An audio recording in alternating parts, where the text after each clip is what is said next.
বন্ধুরা, SSC 2026 board পরীক্ষার result কিভাবে দেখবেন তাই এই ভিডিওতে খুব সহজভাবে দেখানো হয়েছে। তাই ভিডিওটি না টেনে প্রথম থেকে শেষ পর্যন্ত দেখতে থাকুন। তো চলুন মূল ভিডিওটি শুরু করি। ওকে, তো এই ভিডিওতে আমি অফিসিয়াল ওয়েবসাইট ও এসএমএস এর মাধ্যমে কিভাবে রেজাল্ট দেখতে হয় খুব সহজে এবং দ্রুততার সাথে সেটাই শিখিয়ে দেব।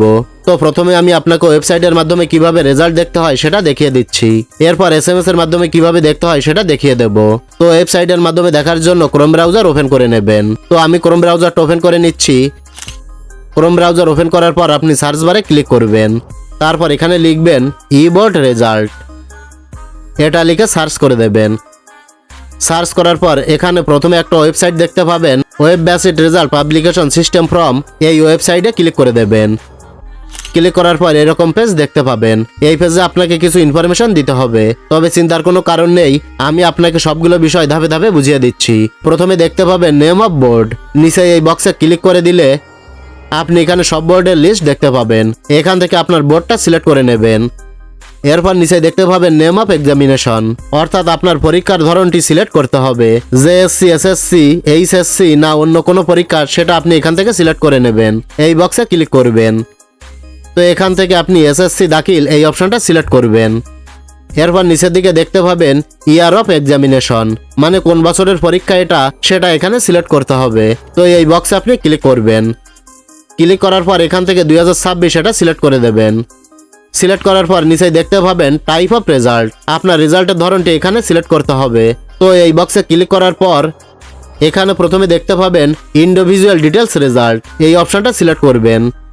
সিলেক্ট করার পর নিচের দিকে দেখতে পাবেন দুটো বক্স চলে এসেছে। তো এই দুটো বক্সে আপনার রোল এবং রেজিস্ট্রেশন নাম্বার দিতে হবে। তো এখানে আপনার রোল নাম্বারটা দিয়ে দেবেন। রোল নাম্বারটা দেওয়ার পর তারপর এখানে রেজিস্ট্রেশন নাম্বারটা দেবেন। এরপর নিচের দিকে দেখতে পাবেন একটা ক্যাপচা রয়েছে। তো এই ক্যাপচাটা আপনাকে কমপ্লিট করতে হবে। তো এই ক্যাপচাটা যদি না বুঝতে পারেন তাহলে এখানে ক্লিক করে নতুন একটা ক্যাপচা নিয়ে আসতে পারবেন। ক্যাপচাটায় যে নাম্বারটি থাকবে সেই নাম্বারটি আপনাকে এই বক্সে বসিয়ে দিতে হবে। ক্যাপচাটা দেওয়ার পর এখান থেকে ভিউ রেজাল্ট অপশনে ক্লিক করে দিলেই আপনার রেজাল্টটা দেখতে পাবেন। তো যখন রেজাল্টটা পাবলিশ হবে তখন আপনি ভিউ রেজাল্ট অপশনে ক্লিক করার সাথে সাথে রেজাল্টটি দেখতে পাবেন। আশা করি বুঝতে পেরেছেন। ওকে, তো এবার আমি দ্বিতীয় সিস্টেমটা দেখাচ্ছি। তো অনেক সময় দেখা যায় অনেক ট্রাফিকের কারণে অনেকেই যখন রেজাল্ট দেখতে চায় ওয়েবসাইটের মাধ্যমে তখন সাইটটা ডাউন হয়ে যায়। তো ডাউন হয়ে গেলে সেক্ষেত্রে আপনাকে এসএমএস এর মাধ্যমে রেজাল্টটা দেখতে হবে। তো বোর্ডে এসএমএস পাঠানোর জন্য আপনার ফোনের মেসেজ অ্যাপে চলে যাবেন। মেসেজ অ্যাপে আসার পর নিচে কোনায় যে অপশনটি থাকবে এখানে ক্লিক করবেন। আমার এখানে স্টার্ট চ্যাট লেখা রয়েছে। কারো ফোনে প্লাস বাটন থাকতে পারে, আবার কারো ফোনে পেন্সিলের মতো একটা আইকন থাকতে পারে। তো আপনার এখানে যেটা থাকবে সেটাতে ক্লিক করবেন। আমি স্টার্ট চ্যাটে ক্লিক করে দিলাম। ক্লিক করার পর এখানে 2 নামের একটি অপশন পাবেন। এখানে আপনাকে একটি নাম্বার টাইপ করতে হবে, অর্থাৎ এখানে বোর্ডের নাম্বারটি লিখতে হবে। বোর্ডের নাম্বারটি হলো 16222। ভালোভাবে দেখেন, এখানে 16342 এই নাম্বারটি লিখে দেবেন। তারপর সেন্ড টু এখানে ক্লিক করবেন।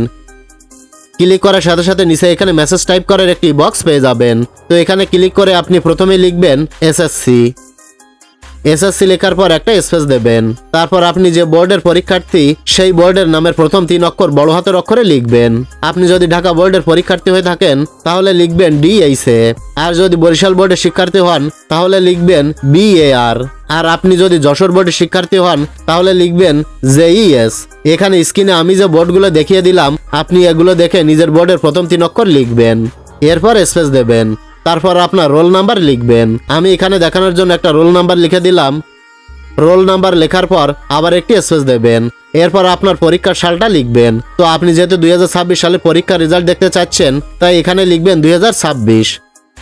তো আমি যেভাবে লিখেছি ঠিক এভাবে এগুলোর মাঝে অবশ্যই স্পেস দিতে হবে। তো ঠিক এভাবেই আপনার ইনফরমেশনগুলো লেখার পর এখানে যে সেন্ড বাটন দেখতে পাচ্ছেন এই সেন্ড বাটনে ক্লিক করে মেসেজটি সেন্ড করে দেবেন। তবে মেসেজ সেন্ড করার সময় আপনার ফোনে প্রায় 3 টাকা ব্যালেন্স থাকতে হবে, অর্থাৎ প্রায় 2 টাকা 66 পয়সার মতো এভারেজ টাকা কেটে নেবে।